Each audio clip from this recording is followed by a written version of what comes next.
And here we are. We're back. So, right now, as a party, we are sitting here with Zach. You want to introduce your character? Uh, yeah, so I am a deep gnome wizard of the illusion school known as Dirthek Gemcut. And with me I have my compatriot, a Tabaxi rogue level 2 named Tatatsu. Okay.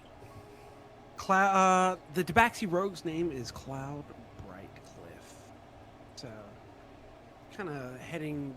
He's a bit of a apprentice of sorts to Durthek, and they've been traveling together for the last couple years or so. And some of their misadventures has eventually led them to capture with a drow party, and they have been taken against their will into the Underdark. They've been placed in captivity, and they've been here for around about 5 days, 7 days, somewhere in there, and they are just about to make their escape. So, before we actually get into it, uh, there's something a little different from most D&D campaigns that we're doing. You care to go over that?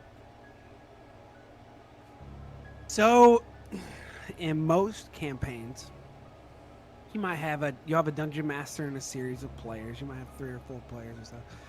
But in this campaign, Zach Hello. is playing Durthek Gemcut, and I am playing pretty much everybody else. I'm playing Cloud, and then I am also the dungeon master, and will be playing every single other character in the game. And we're exploring new territory here, so we are filming this for your enjoyment and possibly for educational material for some of the other people out there that are looking to get into Dungeons and Dragons for the first time, or possibly run a session for themselves and maybe 1 or 2 other people. And I did want to go over one thing before we continued. Uh, we are aware of Critical Role, the relationship between Not and Caleb, a wizard and a rogue that eventually goes into Arcane Trickster, which is what we're planning to do with Cloud. We are actively trying not to copy that, so we are aware. Any similarities are purely coincidental. And on that note, let's get started. All And when right. last we left off, you had just finished having a long go around discussing with everyone, looking for potential candidates to flee with. Did you come to decisions? Yeah. I was talking to everyone individually, trying to see who I felt like I could trust. My decision is to, when everyone's asleep, I will be waking up um, the female dwarf. I don't think I actually got her name. Eldith? No, I did. It was Eldith.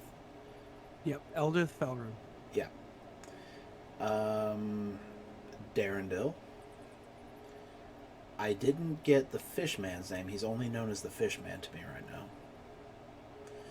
And I could understand him. He was kind of speaking in this very aquatic sort of speech where it's just a lot of slurring and stuff. There's not really any pronunciation of words.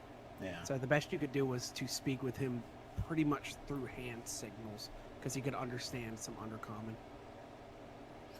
And my final decision was Stool, the the sentient mushroom, as it were, that is also in here. Yep. So you wanted to take Stool, you wanted to take Eldith, Darendel, and then The the fishman. Fishman. Leaving behind the twins, leaving behind the drow, and the darrow. The Darrow. Okay. So no Pepito. All right, sounds good. I'm gonna pass the control of these off a little bit. Okay, sounds good. Here's the tokens for these guys. I want to give you control of these tokens. Okay. Actually, I think I can just edit it right through here. I'm just gonna edit it and give you control of these guys. Okay. You said Prince Darendil. Yep. Edit. Let's see. Can be edited by saving changes. I want to keep going. You can go ahead and continue role playing as you see fit. So I'll be able to. Well, I've pretty much gotten through talking to everybody. Now it's just killing time until we light this candle. Okay. So you guys are going to go ahead and rest for the night.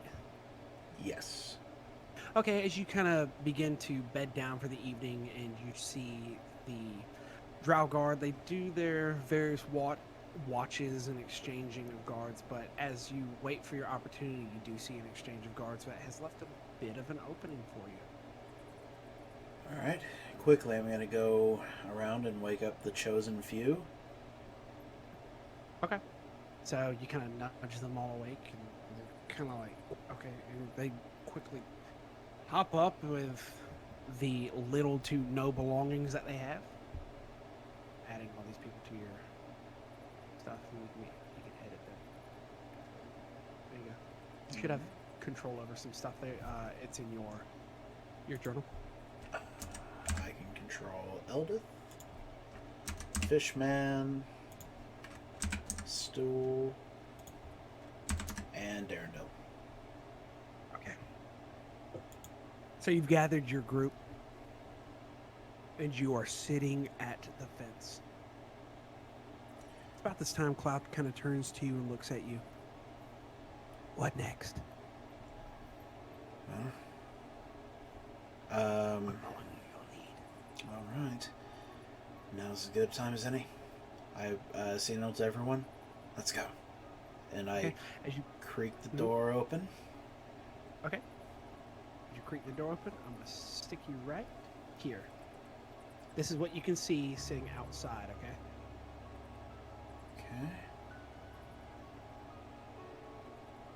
How good is your sight? 120 feet of dark vision. Yep. You can see everything, correct? Yes. Okay. As you come around the corner, Well, there's you see a Cloud to get right. there's a line back here behind the.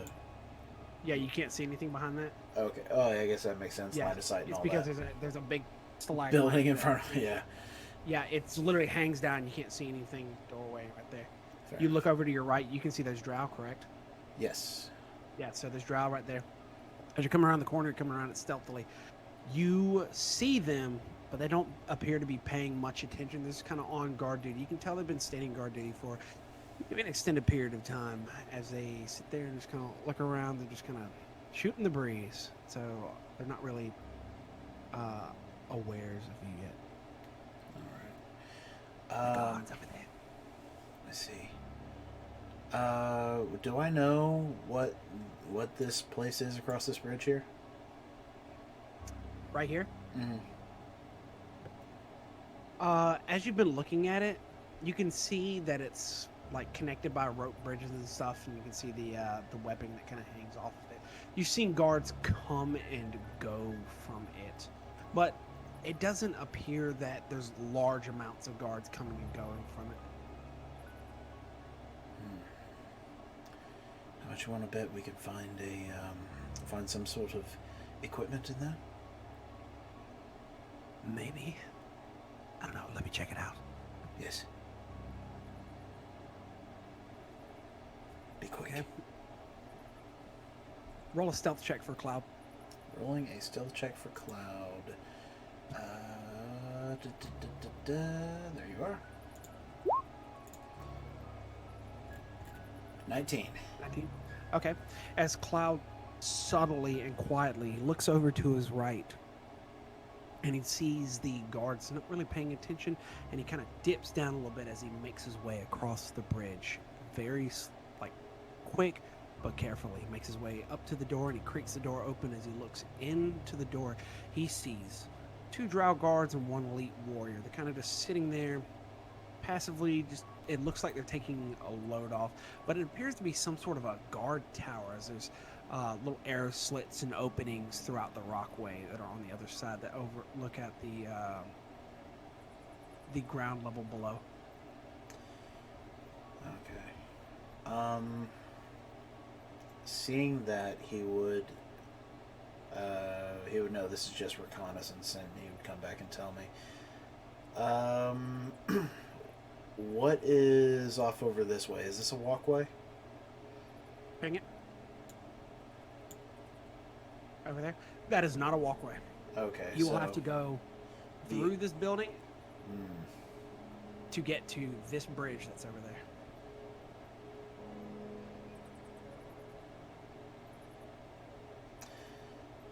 Hold on.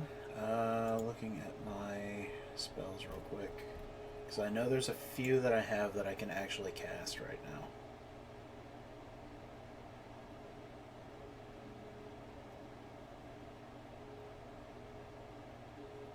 Okay, question about Mage Hand. It can't make an attack.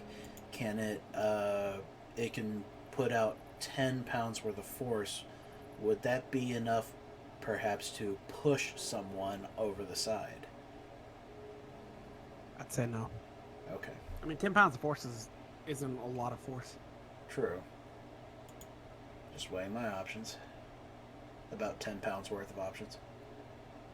Yeah, 10 pounds worth of options, sir. Mm-hmm. Mm-hmm. Also, I haven't picked what spells are actually prepared, so I need to do that at some point. I guess technically right now no spells are prepared. Alright, well. You don't have any spell components, so you won't be able to cast any spells unless it's something like Verbal, somatic. Yeah. Yeah. I do have a couple level 1 spells that also fit into that, but I don't. I do want to warn you that you are still shackled up and collared. That is true. Alright. Alright. How many guards were in the spire? There's 3 gods. But some sort of a stairwell that leads up top.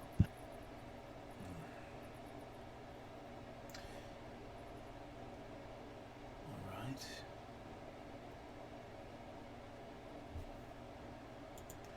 I'll wave to the I'll signal the rest of the crew. Okay. As you kind of signal the rest of the crew, they're still kind of slunk back into the shadows over there, but they're prepared to follow you. They're like looking for your signal to go. We're going to go into the spire. We're going to creak the door open as quietly as we can, and we're going to rush the guards. Make me a stealth check for all 3 of them. All right. You have control of all 3 of them for their character sheets. Cool. So this is going to be for Cloud first, right? You're good for Cloud. Cloud's got a 19 right now. Fair enough. Okay. I'm holding his. All right, he's riding the 19. Yeah. I'm doing a group check for this one. All right, fair enough. So this is for Dirthek. Stealth, oh boy. How bad is it? 5. Okay, well, hopefully the rest can do better. Eldith. She is a skills +6. Nice. Dang. 22. Alright. Shushar? Well, Fishman. Fishman. He has no skill. Oh no. This is just dexterity for him. Oh no. And stool. He Please be, basically falls down. He please basically be falls. a stealthy mushroom. Be a stealthy mushroom.